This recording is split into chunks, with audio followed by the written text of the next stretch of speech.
अस्सलाम वालेकुम जी, welcome to our YouTube channel Pini talkies. आपका दोस्त उमैद आपके साथ। जी हाँ दोस्तों, फखर जमान ने ट्वीट किया है या फिर उनके पीआर एजेंट ने। जी हाँ, इस हवाले से जो अपडेट आ रही है आपके साथ डिस्कस करेंगे।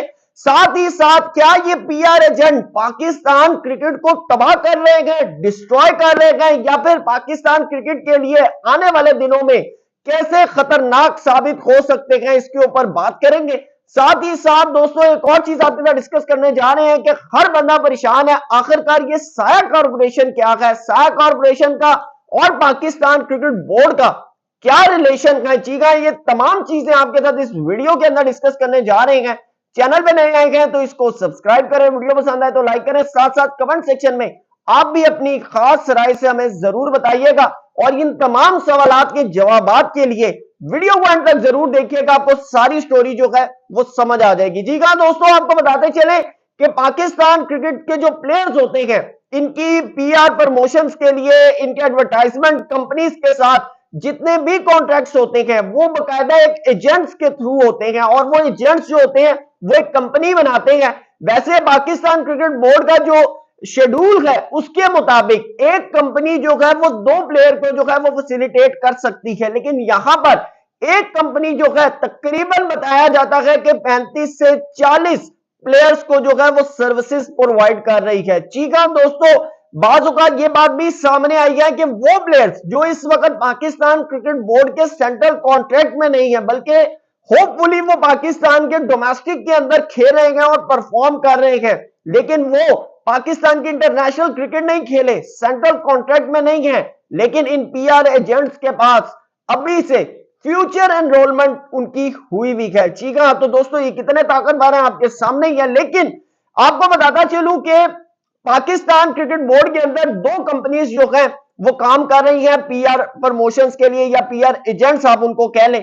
आपको बताता चलूं कि एक कंपनी जो है उसका जरा पलड़ा भारी है, जबकि जो दूसरी कंपनी है उसका पलड़ा थोड़ा हल्का है, यानी कि एक के बाद 30-35 के करीब प्लेयर हैं, जबकि दूसरी जो कंपनी है उसके पास मोस्ट प्रोबेबली 10-12 के करीब प्लेयर्स हैं। जबकि पाकिस्तान क्रिकेट बोर्ड का जो स्केड्यूल है या शेड्यूल है वो ये कहता है कि एक कंपनी जो है वो दो प्लेयर्स को जो है सर्विसेज प्रोवाइड करती है, और वो तमाम प्लेयर्स के जो है सोशल मीडिया अकाउंट्स और जितनी भी एडवर्टाइजमेंट के जितने भी कॉन्ट्रैक्ट्स होते हैं तमाम चीजें जो है वो हैंडल करती है। उसके अंदर अभी आपको बताता चलूं कि बहुत से पाकिस्तान क्रिकेट बोर्ड के, पाकिस्तान क्रिकेट के बहुत से फॉर्मर प्लेयर्स भी जो हैं वो भी उसके अंदर शामिल है। बल्कि मैं आपको बताता चलूं कि पाकिस्तान के साबिक कप्तान इंजमामुल हक साहब भी जो है इस कंपनी का पार्ट है। बल्कि 2023 वर्ल्ड कप के हवाले से आपको बताता चलूं कि इंजमामुल हक के ऊपर जका अशरफ साहब ने बाकायदा तौर पे एक रिपोर्ट जो थी, एक रिपोर्ट सामने आई थी जिसकी वजह से उन्हें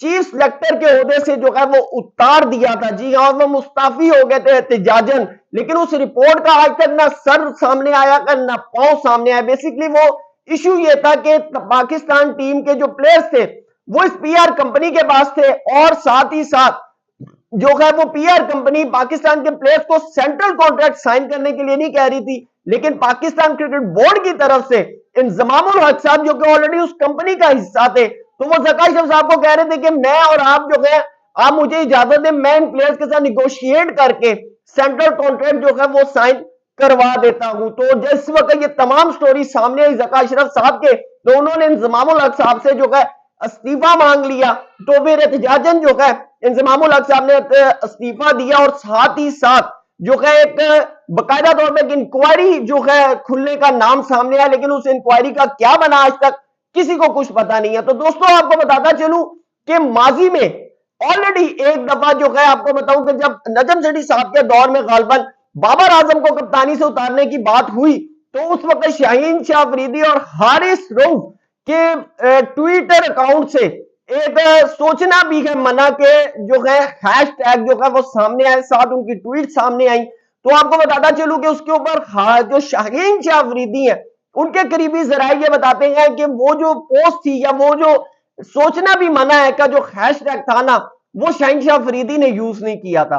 तो जिसकी वजह से शाहीन शाह अफरीदी ने अपने आप को इस कंपनी से बिल्कुल अलहदा कर लिया, बल्कि उनके माइंड में यह था कि शायद ये कंपनी जो है सिर्फ एक 1% को जो है फायदा पहुंचाने के लिए बाकी जो प्लेयर्स हैं उनको यूज कर रही है या उनको यूज करती है, जिसकी वजह से जो है क्या कहते हैं उन्होंने इस कंपनी से अपनी राखें जुदा कर ली। और अब आप उनके इंस्टा पे या फेसबुक पे या कहीं पे भी देख सकते हैं तो वहां पर उस कंपनी का नाम मौजूद नहीं है।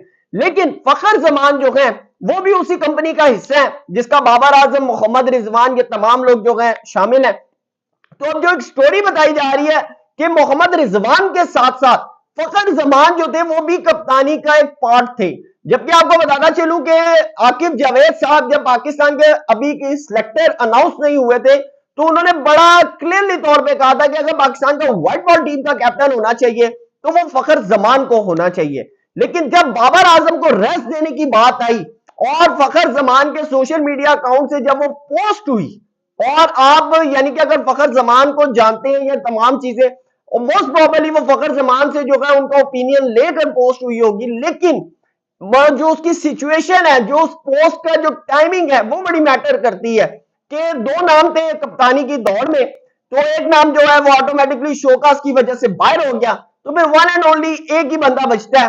तो कहा ये अब जा रहा है, पूरी जो स्टोरी इस वक्त घूम रही है वो घूम रही है रिजवान की कप्तानी के गिर्द कि किसी फर्दे वाहिद को जो है ना, फर्दे वाहिद को फायदा पहुंचाने के लिए वो उनके सोशल मीडिया अकाउंट से जो पोस्ट हुई है बेसिकली वो फखर जमान ने नहीं की, वो किसी और ने की है। और ऐसी सिचुएशन जो है वो आज क्रिएट हुई कि उनके भाई ने, फखर जमान के जो भाई हैं, उन्होंने सोशल मीडिया के ऊपर एक ट्वीट किया कि जिसके अंदर बताया गया कि जी फखर जमान ने जो है वो उस कंपनी से जो अपनी राखें जुदा कर ली हैं। लेकिन फिर सडनली कुछ देर के बाद फिर एक दफा ट्वीट होता है कि नहीं ऐसा कुछ नहीं है। अब वो क्या मामलात हैं और ये क्या वजूहात हैं ये अभी तक जो है क्लियर नहीं हो पा रहा। लेकिन दोस्तों पाकिस्तान क्रिकेट के लिए इस वक्त ये एक बहुत बड़ा साइन भी है, एक स्लोगन भी है। देखिए जो भी प्लेयर खेलता है वो पाकिस्तान के लिए खेलना चाहिए, ना कि अपनी जात के लिए, ना किसी पीआर एजेंट के लिए, ना ही किसी और के लिए। आप जब ग्राउंड के अंदर उतरते हैं ना, आप सिर्फ और सिर्फ जिस मुल्क को रिप्रेजेंट कर रहे होते हैं, फिर वो पाकिस्तान हो या किस भी मुल्क हो, आपने फिर वहां पर उनके लिए खेलना है। ये पॉलिटिक्स हो गई और ये पीआर एजेंट्स जो हो गई ये सिर्फ अपना बिजनेस कर रहे हैं, पैसा बना रहे हैं, ठीक है। अब मेरा जहां तक ख्याल है आने वाले दिनों के लिए पाकिस्तान क्रिकेट बोर्ड को इन तमाम पीआर एजेंट्स को जो है वो नकेल डालना बहुत जरूरी है। और मैं आपको एक बात बताऊं, जब भी इन पीआर एजेंट्स की बात होती है मीडिया के ऊपर आप उठाकर देख लें, आप नोट कीजिएगा बड़े बड़े जो पाकिस्तान के फॉर्मर प्लेयर्स हैं ना, उनके मुंह बंद हो जाते हैं, उनके मुंह बंद हो जाते हैं। मैं प्लेयर्स के नाम नहीं ले रहा, मैंने पूरी वीडियो किसी प्लेयर का यानी कि नाम नहीं लिया। मैंने आपसे स्टार्ट में 3 सवाल किए थे, आपने खुद इन चीजों को जो है वो उसके अंदर आइडेंटिफाई करना है। आप देख लें कि किसी भी प्लेयर को आप देख लें, जब इस कंपनी का किसी भी कंपनी का पीआर एजेंट का नाम आता है ना, तमाम के तमाम प्लेयर चुप हो जाते हैं। क्यों चुप हो जाते हैं? क्योंकि उनके पर्सनली मुफादात भी जुड़े होते हैं। लेकिन पाकिस्तान क्रिकेट बोर्ड को अब जो है ये बात सामने जो है उनके आ गई है कि अब सबसे पहले पाकिस्तान क्रिकेट बोर्ड ने जो है इन पीआर एजेंट्स को पकड़ना है। उसके पीछे रीजन ये है कि अगर आप इन पीआर एजेंट्स को नहीं पकड़ेंगे तो दोस्तों पाकिस्तान क्रिकेट आगे फिर पाकिस्तान क्रिकेट के मुताबिक नहीं चलेगी, पाकिस्तान क्रिकेट बोर्ड के मुताबिक नहीं चलेगी, बल्कि पीआर एजेंट्स उसको जैसे चाहेंगे, जैसे प्लेयर एम्पावरमेंट वो बनाना चाहेंगे, अपने फायदे के लिए यूज करना चाहेंगे तो वो करते जाएंगे। इससे फिर पाकिस्तान क्रिकेट को नुकसान होता है, उनको कोई फर्क नहीं पड़ता, जिसको नुकसान होता है उनको कोई फर्क नहीं पड़ता, क्योंकि उनको अपनी चीजें चाहिए। ये मैं आपको वेरी क्लियर बता रहा हूं। आप देख लें, अगर आप इस वक्त बात करते हैं फखर जमान के साथ ज्यादती हो रही है, बिल्कुल हो रही है। इस ज्यादती के पीछे कौन है? पाकिस्तान क्रिकेट बोर्ड को चाहिए कि इंक्वायरी करे, इंक्वायरी करे, पूछे फखर जमान साहब से कि भैया आपने किया या किसने किया। और मैं तो वेरी क्लियर कहता हूं कि अगर ऐसी कोई एम्पावरमेंट है या जो भी चीज है इसको खत्म करना चाहिए। पाकिस्तान क्रिकेट के अंदर पाकिस्तान क्रिकेट का राज होना चाहिए। हम पाकिस्तान क्रिकेट के साथ खड़े हैं, हम किसी फर्दे वाहिद के साथ नहीं खड़े हुए। पाकिस्तान क्रिकेट के लिए जो बेहतरी होगी, जो चीज बेहतर होगी, हम उसके ऊपर बात करेंगे, वो फिर जिस तरह भी हो, क्योंकि हम पाकिस्तान क्रिकेट के फैन हैं।